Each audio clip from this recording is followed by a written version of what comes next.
क्या सोच कर करने आए हो? बेन, पहले तुम बताओ। बेन कहता है, क्योंकि मुझे एनीमे पसंद है। मैं बचपन से ही एनीमे फैन रहा हूँ।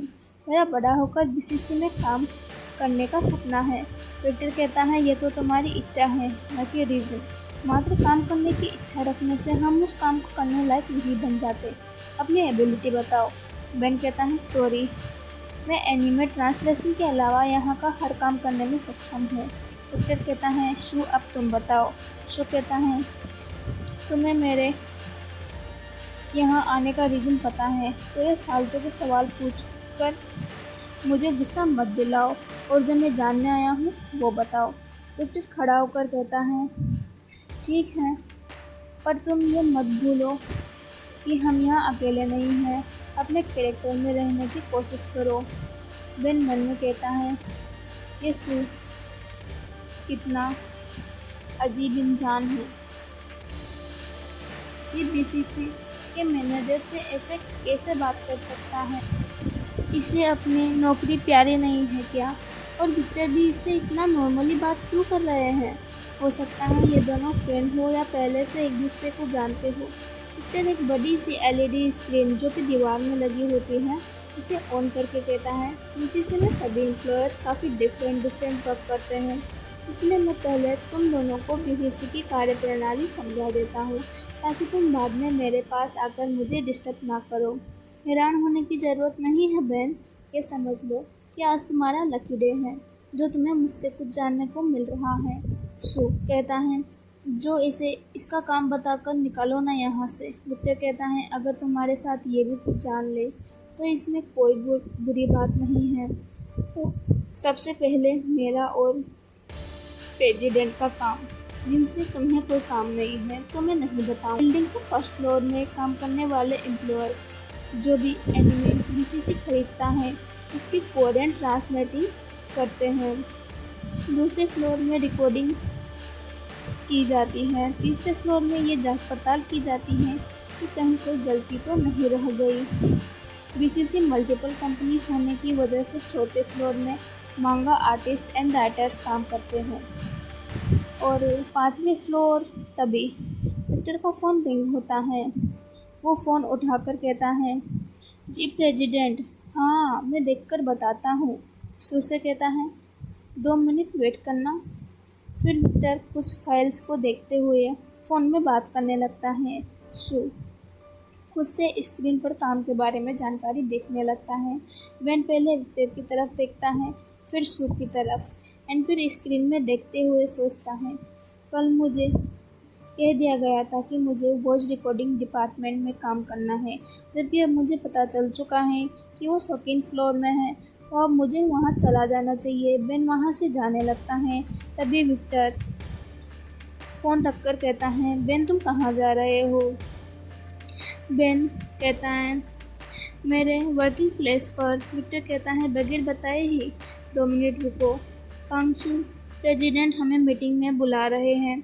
शू बिना कुछ कहे बाहर चला जाता। बेन, फिलहाल के लिए मेरे साथ चलो, तुम्हें मैं काम बाद में बता दूंगा, अभी मेरे पास टाइम नहीं है। बेन विक्टर के पीछे आते हुए कहता है, सर, पर मैं तो।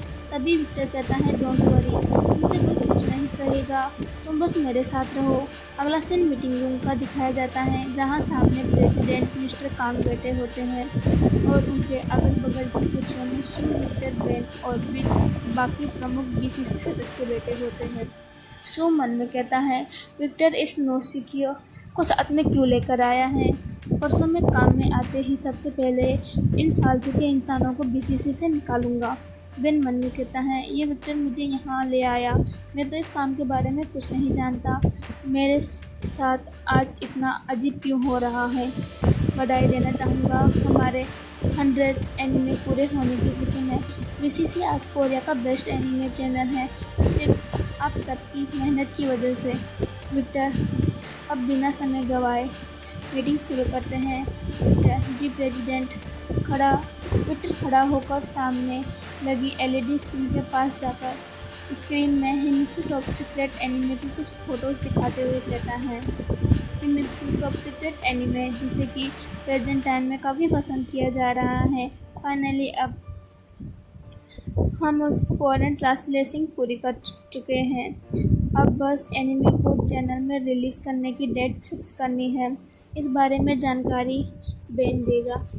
ये सुन बेन और शू दोनों दंग रह जाते हैं।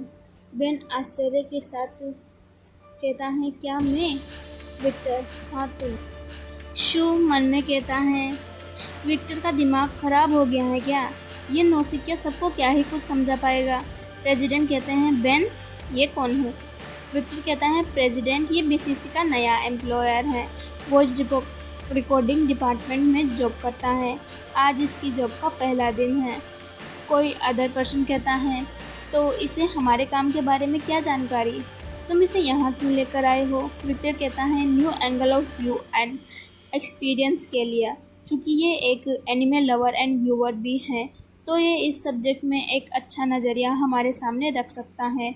Let's start Ben. बेन अभी काफ़ी नर्वस होता है। वो खड़ा होकर मन में कहता है, you can do it Ben. ये तुम्हारी इज्जत का सवाल है, तुम्हें करना ही होगा।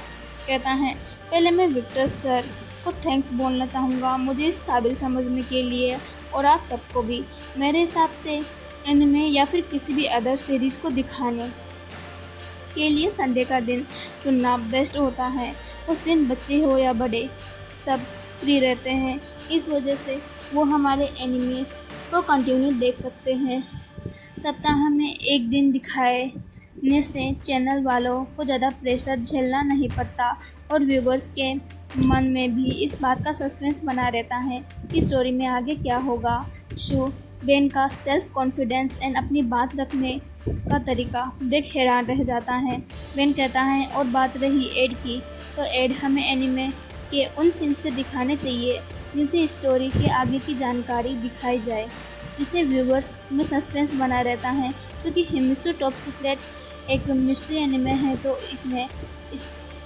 इसके पहले एड में मेन कैरेक्टर के अलावा किसी और कैरेक्टर को क्लियर नहीं करना चाहिए, क्योंकि इस तरह बेन उन्हें अपनी तरफ से एडवाइजेस देने लगता है।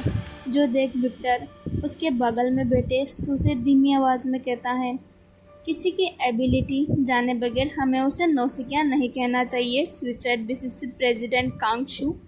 शू कुछ नहीं कहता और बेन की बातों को ध्यान देकर सुनता रहता है। बेन की बात पूरी होने पर सब उसके लिए क्लैप्स करते हैं, जिससे बेन को काफ़ी अच्छा लगता है। अगले सीन में शू विक्टर के साथ लिफ्ट में दिखाया जाता है। शू, इस लिफ्ट में भीड़ क्यों नहीं है? विक्टर स्माइल के साथ कहता है, मतलब तुम पहले उस दूसरी वाले लिफ्ट में गए थे? शू कहता है, बात तो एक ही है ना। विक्टर कहता है, यह लिफ्ट केवल गिने चुने कुछ इंसानों के यूज़ के लिए है और वो लिफ्ट बाकी सब के लिए है। बाय द वे, मैंने तुम्हें सारे फ्लोर्स की चेक करवा दी है। अब बस सेकंड एंड फर्स्ट फ्लोर बचा है। वॉइस रिकॉर्डिंग डिपार्टमेंट बाकियों से काफ़ी ज़्यादा इम्पोर्टेंट है।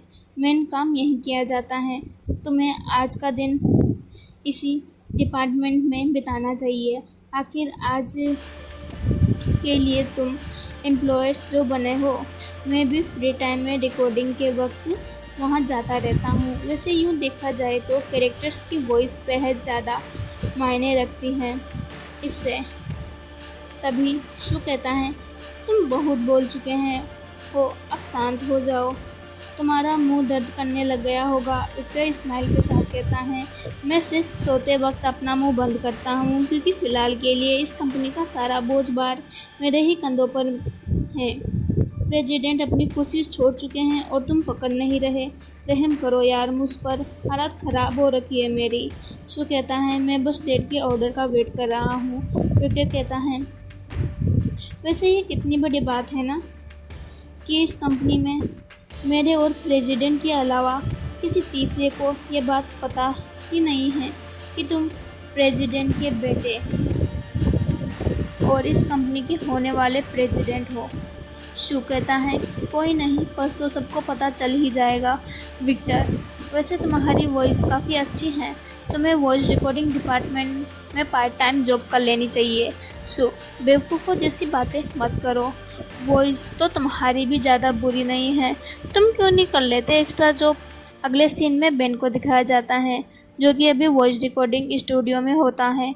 वो अभी एक स्क्रिप्ट पढ़ रहा होता है। तभी एक लड़का इन्यूल बेन के पास आकर कहता है, हाय फ्रेंड, थोड़ा रेस्ट कर लो, आए हो तब से ही स्क्रिप्ट में घुसे हुए हो, इसकी रिकॉर्डिंग कल होनी है। अभी से इतना प्रेशर मत डालो खुद पर। बेन हैरानी के साथ कहता है, क्या? और डायरेक्टर ने तो कहा था कि 1 घंटे बाद रिकॉर्डिंग होगी। इन्यूल हैरानी के साथ कहता है, नहीं, ऐसा नहीं हो सकता, मुझे लगा रिकॉर्डिंग कल होगी, मैंने तो अभी तक स्क्रिप्ट एक बार उठाकर भी नहीं देखी। इन्यूल भागता हुआ डायरेक्टर के पास जाता है। डायरेक्टर उसे आते देख कहते हैं, बिना ब्रेक की गाड़ी, रुक जाओ। इन्यूल कहता है, डायरेक्टर, रिकॉर्डिंग 1 घंटे बाद है क्या? डायरेक्टर, नहीं तो मैंने तुम्हें पहले नहीं बताया क्या कि रिकॉर्डिंग कल होगी। इन्यूल कहता है, फिर आपने उस लड़के से ये क्यों कहा कि रिकॉर्डिंग 1 घंटे बाद होगी? वो बेचारा टेंशन के मारे मरा जा रहा है। कोई लड़की, सासा, कहती है, तूने पहले कभी उसे यहाँ देखा है क्या? इन्यूल कहता है, मुझे पता है कि वो आज नया आया है। सासा कहती है, तो फिर तुझे ये नहीं पता कि नए वॉइस एक्टर की वॉइस टेस्ट भी करते हैं? इसके लिए कोई कैरेक्टर की वॉइस डिसाइड करने के लिए गधेड़े। इन्यूल कहता है, अरे हाँ, ये बात तो मेरे दिमाग से निकल ही गई।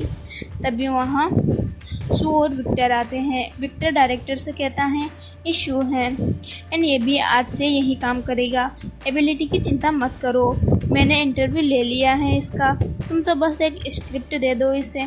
बेन मन में कहता है, क्या गजब का इंटरव्यू लिया था, इतनी बड़ी कंपनी का मैनेजर किसने बना दिया इसे। और ये शू, ये भी इतना इतरा रहा है जैसे तो इसकी ही कंपनी हो। खैर, मुझे इससे क्या, मुझे तो अपनी स्क्रिप्ट याद करने से मतलब है। डायरेक्टर कहते हैं, एनिमे के लिए हम रिकॉर्डिंग कल शुरू करेंगे, पर उसके लिए तुम्हारे लिए कैरेक्टर डिसाइड करना पड़ेगा। एक स्क्रिप्ट शो को सौंप कर कहते हैं, तो इसके लिए तुम फिलहाल इन लाइन्स को याद करो, तुम उसके पास जाकर बैठ सकते हो। शू बेन की तरफ देखकर मन में कहता है, समझ में नहीं आ रहा, बार बार ये इंसान मेरे सामने क्यों आ रहा है। बेन की तरफ जाते हुए मन में कहता है, विक्टर, तुम आज इतरा लो, तुम मेरी एंड स्क्रिप्ट पढ़ने लगता है।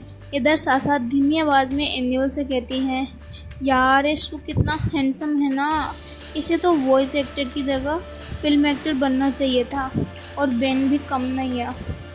इन्यूल कहता है, अब तो ये हमारे जूनियर हैं ना, क्यों ना इनके वेलकम में इनके साथ एक छोटा सा मजाक किया जाए, मज़ा आ जाएगा। बेन को किस कैरेक्टर की स्क्रिप्ट दी थी? सासा कहती है, यूं ही आलतू फालतू से कैरेक्टर की, मुझे नाम याद नहीं है। इन्यूल कहता है, और शू को? सासा कहती है, हमने जो हिमित्सु से पहले एनिमे रिकॉर्ड किया था ना, उसके सेकंड मेन कैरेक्टर की स्क्रिप्ट दी है, फाइटिंग सीन वाली। अच्छा बोलेगा वो, दिखने में भी फाइटर ही लग रहा है। इन्यूल कहता है, ना पगली, मेरे दिमाग में तो कुछ और ही चल रहा है। इन्यूल सामने अलमारी में रखी स्क्रिप्ट में कुछ ढूंढने लगता है। उधर बेन शू से कहता है, तुम भी वॉइस एक्टर ही हो, मुझे लगा तुम कोई ख़ास पर्सन हो। बाय द वे, तुम भी अभी मेरी तरह काफ़ी नर्वस फील कर रहे होगे। शू बेन को इग्नोर करके अपना ध्यान स्क्रिप्ट में बनाए रखता है एंड मन में कहता है, जो मीटिंग इसकी औकात में भी नहीं है, उसे अटेंड करके वहाँ भाषण झाड़ने के बाद इसे यहाँ नर्वस फील हो रहा है। अजीब इंसान, स्क्रिप्ट पढ़ते हुए मन में, डेविल, तुमने मेरी जान से प्यारी पत्नी को मारकर अच्छा नहीं किया, अब मैं जिंदा नहीं छोड़ूंगा तुम्हें। हाँ, क्या बकवास स्क्रिप्ट है, यही स्क्रिप्ट मिली थी क्या इन्हें मेरे लिए? बेन मन में कहता है, हे भगवान, ठाट तो देखो इसके, बोला भी नहीं जा रहा, ऐसे बिहेव से तो ये 2 दिन में इसे नौकरी से निकाल दिया जाएगा। मुझे तो स्क्रिप्ट अच्छे से याद हो गई है, अब मैं पूरी स्क्रिप्ट आंखें बंद करके पूरे इमोशंस के साथ बोल सकता हूँ। तभी उन दोनों के पास इन्योल आता है एंड कहता है, डिस्टर्ब करने के लिए माफ़ी चाहता हूँ, पर डायरेक्टर ने तुम दोनों की स्क्रिप्ट चेंज कर दी है। उन दोनों के हाथ से स्क्रिप्ट लेकर अपने हाथ की स्क्रिप्ट उन्हें पकड़ा कर कहता है, ये स्क्रिप्ट बोलनी है, तुम्हें प्रेशर लेने की कोई ज़रूरत नहीं है, धीरे धीरे आराम से कर लो और इमोशंस का पूरा ध्यान रखना। डायरेक्टर काफ़ी गुस्सेल किस्म के इंसान है, पहले ही बता देता हूँ। बैन कहता है, पर मैंने तो स्क्रिप्ट अच्छे से पढ़ ली है, तो फिर। तभी इन्नुल कहता है, डायरेक्टर का ऑर्डर है, मैं कुछ नहीं कर सकता, सॉरी यार। इन्नुल चला जाता है। बैन स्क्रिप्ट देखते हुए कहता है, यकीन नहीं हो रहा, उन्होंने मुझे गर्ल कैरेक्टर की लाइंस दी हैं, ये डायरेक्टर सटका हुआ है क्या? सू गुस्से में कहता है, जो भी बकवास करनी है अपने मन में करो, मैं डिस्टर्ब हो रहा हूँ। बैन बदतमीजी की भी कोई हद होती है। बैन उठकर सू से दूर जाकर बैठ जाता है। सू से इग्नोर कर स्क्रिप्ट पढ़ते हुए मन में कहता है, नेजुको, मैं कल एक गाँव छोड़कर जा रहा हूँ। सू आह भर के कहता है, फिर से बकवास, सच में ये डायरेक्टर पागल हैं। अगले सीन में एक लड़के को दिखाया जाता है जो किसी घर के बाहर खड़ा डोरबेल बजा रहा होता है। उस लड़के का नाम मासेरो है। उसकी उम्र 22 साल है। बाल light orange and ice dark blue हैं। अभी मासेरो ने वाइट टी शर्ट, उसके ऊपर डार्क ग्रे जैकेट एंड नीचे वाइट जीन्स पहन रखी है। मासेरो इस वक्त काफ़ी परेशान और गुस्से में होता है। वो लगातार डोरबेल बजाते हुए कहता है, विक्टिम के साथ जिसने एससीपीओ सोल सेंट्रल प्रोसेक्टर ऑफिस फ़ोन किया था, वो भी मर गई क्या? अरे कोई गेट खोलो ना। तभी कोई लेडी आकर गेट खोलती है और गुस्से में कहती है, क्या है, क्यों कान के पर्दे फाड़ रहा है डोरबेल बजाकर? मेरा बेटा मर गया है, रोने में नहीं देते ये फालतू इंसान। मासेरो गुस्से में कहता है, अगर रोना इतना ही ज़रूरी हो रखा था तो पुलिस को कॉल करके क्यों बुलाया? आराम से बैठकर रो ही लेती, अपना आईडी कार्ड दिखाकर। प्रोसेक्टर हूँ मैं। वो लेडी कहती है, सॉरी प्रोसेक्टर, मुझे लगा कोई और है। आइए। वो लेडी मासेरो को एक रूम में ले जाती है जहां उसका बेटा काउच में मृत अवस्था में लेटा होता है। उसकी बॉडी पूरी खून से लदी होती है। जो देख मासेरो तुरंत किसी को कॉल करता है एंड कहता है, हेलो सीनियर, ये मर्डर केस है, तुम फॉरेंसिक ऑफिसर को लेकर आ जाओ। तभी फ़ोन की दूसरी साइड से कोई चिल्लाकर गुस्से में कहता है, पता है मुझे, सीनियर ऐसे नहीं बन गया तुम्हारा। मासेरो कहता है, पता है तो आ जाओ। फ़ोन रखकर कहता है, लास्ट बार आपने इसे जिंदा कब देखा था? लेडी कहती है, कल डिनर के टाइम। मासेरो कहता है, तब से मुर्दा ही पड़ा है और आपने अब जाकर पुलिस को कॉल किया? गजब की मॉम हो यार आप भी। गुस्से में, इतने टाइम से क्या कर रही थी? जब ये कल रात ही मर गया था तो मर्डरर को विदेश छोड़ने गई थी क्या? वो लेडी गुस्से में कहती हैं, बिना दिमाग के इंसान, तुम्हें प्रोसेक्टर किसने बना दिया? मैंने कहा, मैं इसे जिंदा लास्ट बार कल रात देखा था, क्योंकि कल मैं डिनर करने के बाद अपनी मॉम के घर चली गई थी। अब जब आई तब इसे मरा हुआ देखा और तुरंत ही एससीपीओ कॉल कर दिया। मासेरो कहता है, अच्छा तो ऐसी बात है, सॉरी। गुस्से में बात करने के लिए डेड बॉडी के पास जाते हुए कहता है, लगता है चाकू से पेट में वार करके मर्डर किया है। ग्लव्स पहनकर कहता है, जब तक पोस्टमार्टम रिपोर्ट नहीं आ जाती कुछ नहीं कहा जा सकता। आपको किसी पर शक है? किसी के साथ इसकी कोई दुश्मनी या लड़ाई झगड़ा हो? वो लेडी कहती है, मेरे अलावा इसकी किसी से कोई दुश्मनी नहीं थी, ये घर से बाहर निकलता ही नहीं। दुश्मन क्या, इसके तो दोस्त भी नहीं है, सारा दिन यही टीवी के सामने पड़ा रहता है। मासेरो कहता है, तो फिर कहीं आपने ही इसका मर्डर तो नहीं कर दिया? वो लेडी गुस्से में कहती हैं, पागल हो क्या, मैं अपने ही बेटे को क्यों मारूंगी? मासेरो कहता है, आजकल कोई भी किसी को भी मार सकता है। आज के ज़माने में किसी भी रिश्ते के कोई मायने नहीं है। जल्दी से सस्पेक्ट बताइए, वरना मुझे आपको ही अरेस्ट करना पड़ेगा। मन में कहता है, इतनी वाइन की बोतल्स, जंक फूड, नशे में खुद को ही चाकू गोप लिया होगा मोटे सांड ने। तभी मासिरो नोटिस करता है कि वो लड़का ब्रेथ ले रहा है, जो देख मासिरो एक पल के लिए डर जाता है। वो लड़की कहती है, क्या हुआ? मासिरो उस लड़के के पास जाकर उसकी ब्रेथ चेक करता है एंड देखता है कि वो जिंदा है और सांस ले रहा है, जो जान मासिरो को काफ़ी गुस्सा आता है। वो पास रखी टोमेटो केचप की बोतल की तरफ देखता है एंड उस लड़के को एक जोर का थप्पड़ मारता है, जिससे वो लड़का चौंक कर जग जाता है। जो देख वो लेडी हक्की बक्की रह जाती है। वो लड़का कहता है, यहाँ ये सब क्या हो रहा है? मासिरो गुस्से में कहता है, मोटे, केचप ने मुंह में टूस था ना, कपड़ों पर क्यों डाल लिया? तेरी अंधी मोम ने तुझे मरा हुआ समझकर खामखा मुझे से बिजी प्रोजेक्टर का टाइम बर्बाद कर दिया। वो लड़का कहता है, मॉम आपने मुझे जीते जी मार दिया। वो लड़की कहती है, जो तूने हालत ऐसी बना रखी थी, मुझे लगा मर गया तू। मासिरो गुस्से में कहता है, एससीपीओ कॉल करने से पहले ये तो देख लेती आप कि वो मरा भी है या नहीं। लेडी कहती है, मैं डर गई थी इसलिए उसके पास ही नहीं गई। प्लीज़ प्रोजेक्टर, गलती के लिए माफ़ कर दीजिए, आगे से चेक करके ही कॉल करूँगी। मासिरो कहता है, आपको इतनी जल्दी पड़ी है क्या इसके मरने की? आपको प्रोजेक्टर को बेवजह परेशान करने के जुर्म में अरेस्ट किया जाता है, चलो जेल में। तभी वहाँ कोई अदर लड़का आता है, उसका नाम लुकास है। उसकी एज 25 साल है एंड उसके बाल और आंखें डार्क ब्राउन कलर के हैं। वो दिखने में काफ़ी हैंडसम है। लुकास के साथ 2 फॉरेंसिक ऑफिसर भी आए होते हैं और रूम में जाकर, कहाँ है मासिरो डेड बॉडी? मासिरो कहता है, वो रहा सामने मोटा। लुकास गुस्से में कहता है, मजाक मत करो, वो जिंदा बेटा है। मासिरो कहता है, पहले तक तो मरा हुआ ही था, अभी मेरे थप्पड़ मारने पर जिंदा हो गया।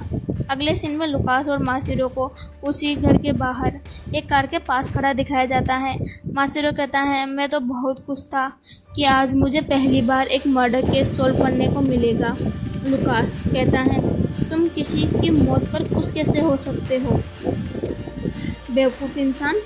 अब तुम्हें तो तुम्हारे जैसे ही केस मिलेंगे ना, बकवास, फालतू और बगैर काम के। मासिरो कहता है, सीनियन तुम मेरे जले पर नमक मत छिड़को। लुकास ड्राइविंग सीट में बैठकर कहता है, तुम तो ऐसे ही रोजाना दिन में 10 बार जलते हो, मैं क्यों फालतू में नमक छिड़क कर अपना नमक बर्बाद करूँगा।